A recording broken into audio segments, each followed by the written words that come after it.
My name is Whitney Miller, and I'm 31 years old. And if you had told me 5 years ago that my wedding day would become the quietest, coldest act of revenge I would ever pull off, I would have laughed in your face. I wasn't built for revenge.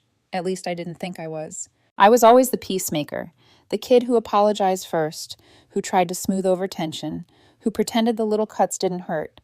But when you're raised by a family who spends years reminding you, directly and indirectly, that you are unwanted, something inside you eventually shifts. Not all at once, not violently. It's quieter, like the soft click of a lock you don't even realize you turned. Growing up, I was the odd one out. Not troublesome, not rebellious, just different. While my sister Jenna perfected her cheerleading routines, and my brother Michael lived for football and popularity, I was the kid who collected books like treasures, who played chess with the school librarian, who wanted to talk about constellations at dinner instead of gossip. You'd think being different would just earn me teasing, maybe distance. But in my family, it became something crueler. It started small. Birthday parties that I was accidentally forgotten for. Family outings I supposedly wouldn't enjoy anyway. Cousins' events where my name mysteriously disappeared from every group text. I tried not to take it personally. I actually convinced myself for years that they simply forgot or made an honest mistake or didn't realize how it felt to be excluded. But then came the weddings. I still remember the day Jenna sat me down before her big day. She wore this enormous, overly rehearsed smile, like she'd practiced it in the mirror. "Whitney," she said, touching my hand in that condescending way she perfected, "I just think it's better if you don't come. It's going to be a very normal wedding. Loud, social, not really your scene." I stared at her, blinking, wondering if I'd misheard. But then she hugged me, like she was doing me a favor, and promised to send pictures. I didn't go. I didn't fight it. I didn't even cry. But eating became impossible for days, like the lump in my throat was stuck there permanently. When I told our parents, Dad barely glanced up from his newspaper. "She's the bride," he grunted. "She gets to choose." Mom added, "Besides, you'd just be miserable there. All those people. You never fit in with the big crowds." As if I hadn't grown up with half of the people on her guest list. As if I wasn't family too. 2 years later, when Michael got married, they didn't even pretend. No conversation, no explanation, just a blurry Facebook photo of all of them together, laughing, dressed to the nines, raising champagne in a banquet hall. Caption: "Family is everything." I stared at the screen until my stomach twisted into a painful knot. Not a single text, not a call.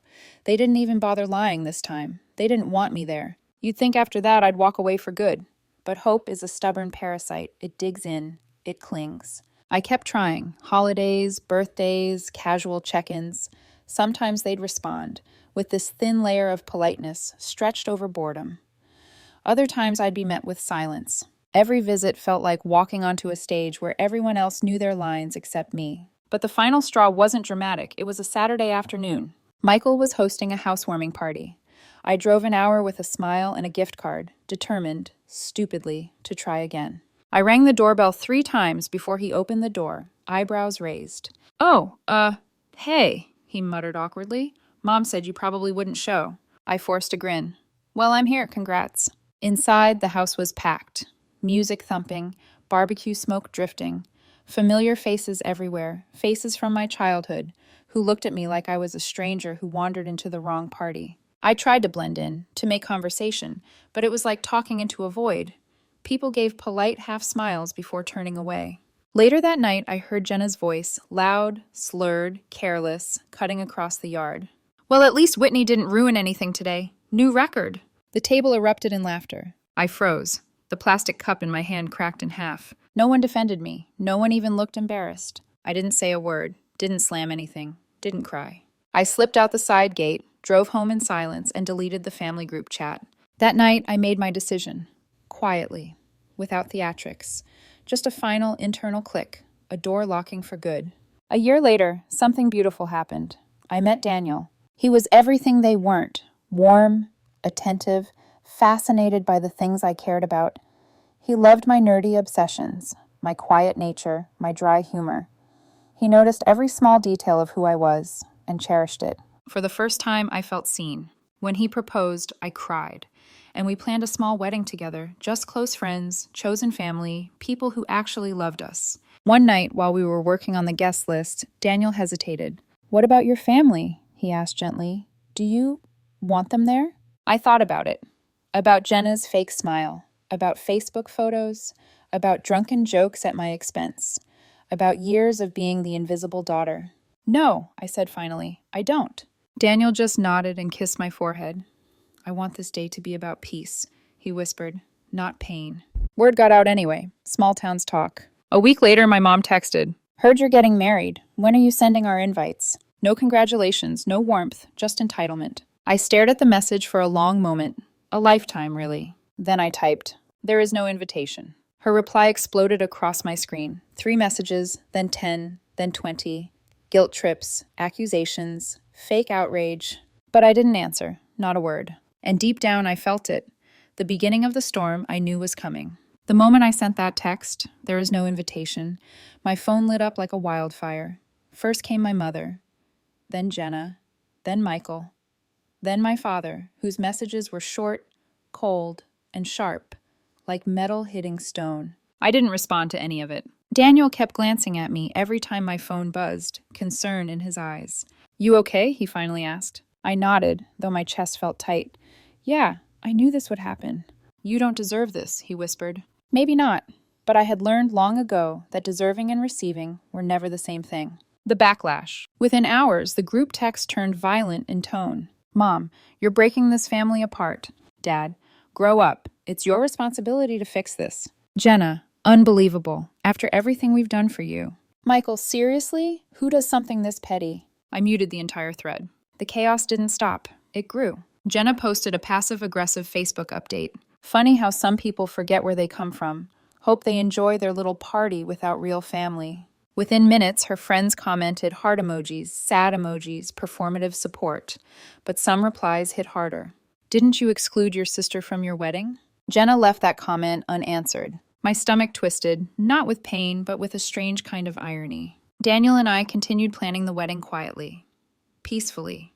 Every detail, the small vineyard, the intimate guest list, the soft instrumental music, felt like we were building our own little world, brick by brick. A world my family had no place in. The wedding day. The morning of the ceremony felt unreal. The sun rose in soft gold bands across the sky, and the vineyard smelled like ripe fruit and lavender. Daniel stood at the altar, eyes soft when he saw me.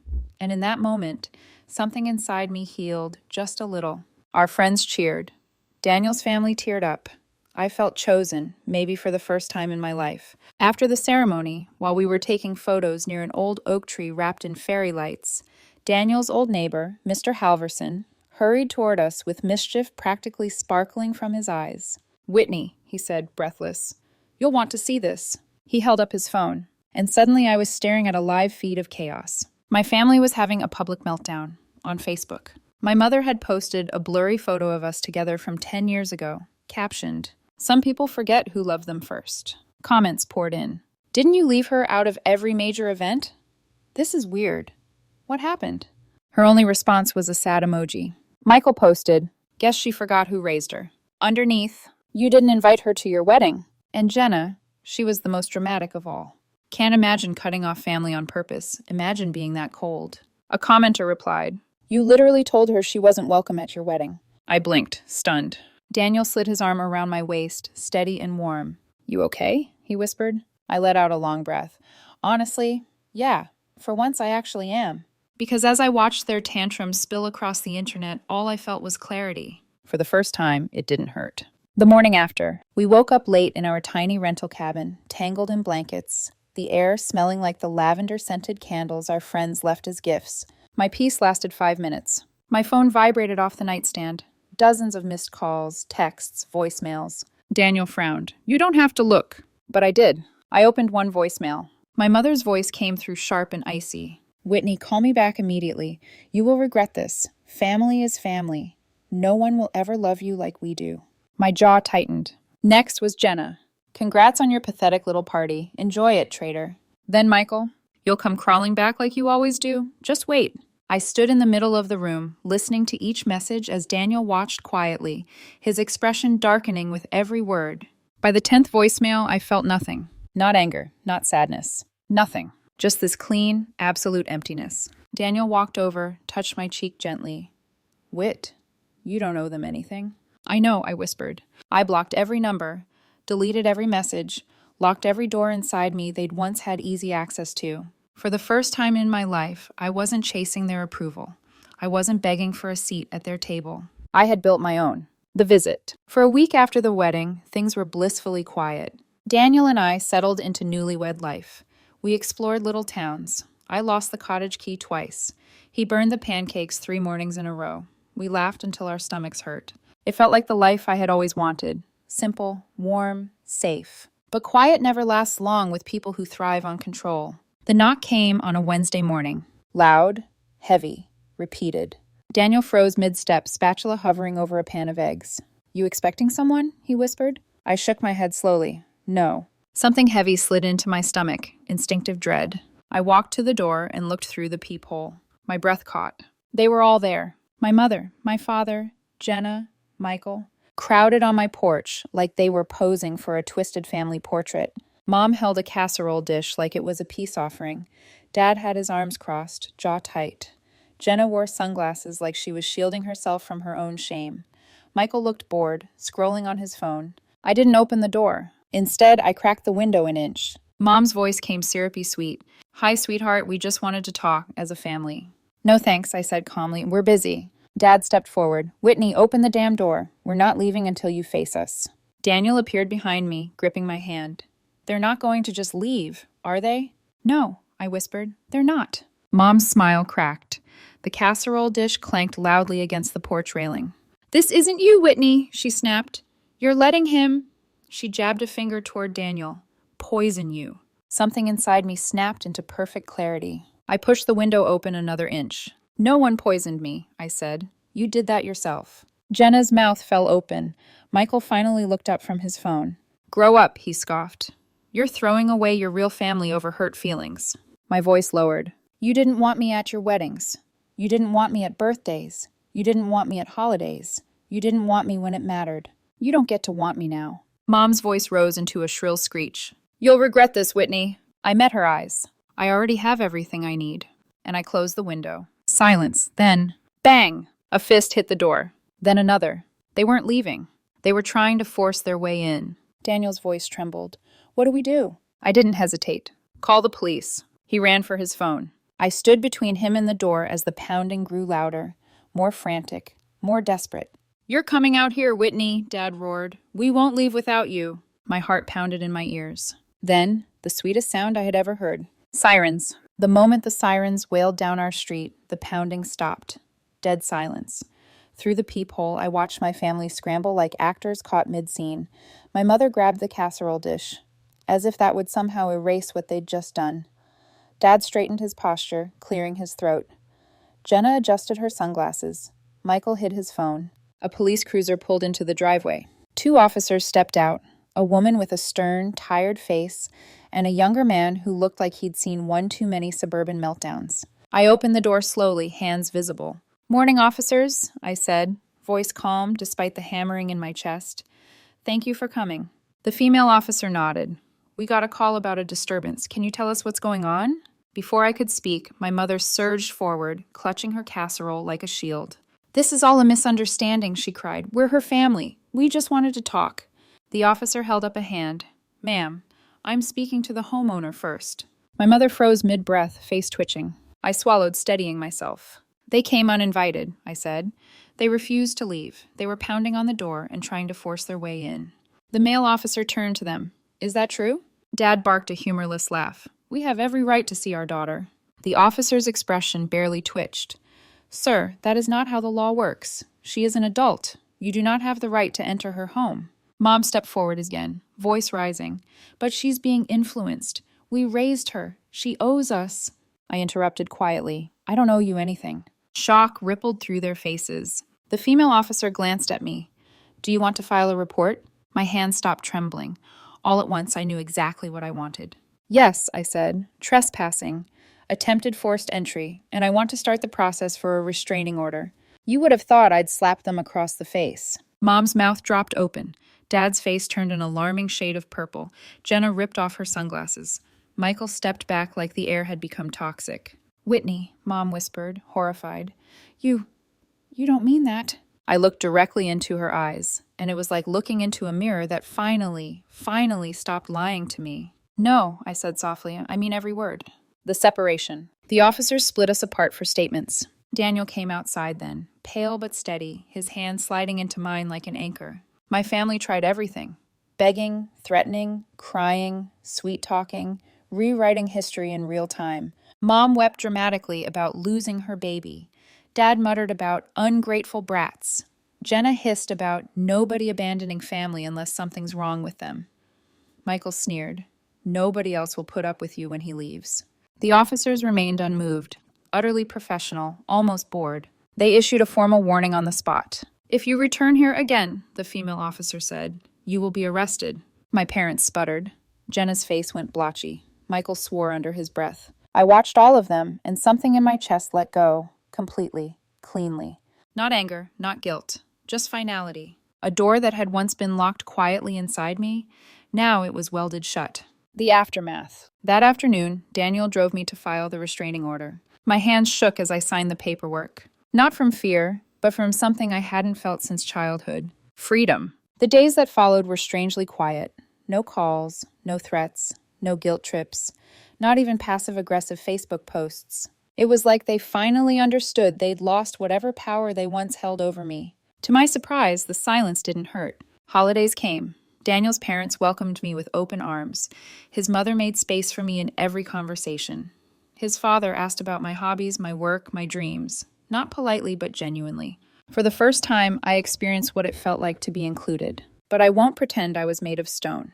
There were small, sneaky moments. A Christmas commercial, a family photo online, that left a faint ache in my chest. Not because I missed them, but because I missed the idea of family, the one I never really had. Little by little, the ache faded, because life filled the space they left behind. My coworkers surprised us with a post-honeymoon celebration. Our neighbors brought casseroles and handwritten cards after they heard about the restraining order. Daniel's cousins invited us to weekend dinners, like we'd always been part of the family. Piece by piece, a new world formed, one built on respect, warmth, and sincerity. A world I had chosen. 6 months later, it was a warm summer evening when Daniel and I hosted our first backyard barbecue. String lights hung from the patio. Children ran through sprinklers. Our friends filled the yard with laughter and the smell of grilled corn. At one point, I stepped back, beer in hand, just taking it all in. Daniel was laughing with his best friend, holding tongs like a sword. Our neighbors' kids were weaving between chairs with water balloons. Friends clustered around the patio table, telling stories and teasing each other. The scene glowed golden in the late summer sun, and it hit me, powerfully, unmistakably. My family hadn't just missed my wedding. They had missed everything that came after. Every milestone, every celebration, every stupid, beautiful, ordinary day, all because they couldn't bother to love me when it mattered. All because they refused to see me as anything more than the strange daughter they could mock or ignore. Daniel slipped his arm around my waist. You okay? He asked softly. I leaned into him, feeling the warmth of his chest against my shoulder. We made a good life, I whispered. He kissed the top of my head. Yeah, we really did. I looked around again, at the lights, at the people who chose me, at the happiness I built with my own hands. This, I murmured, no one can take away from me. And I meant it, every word.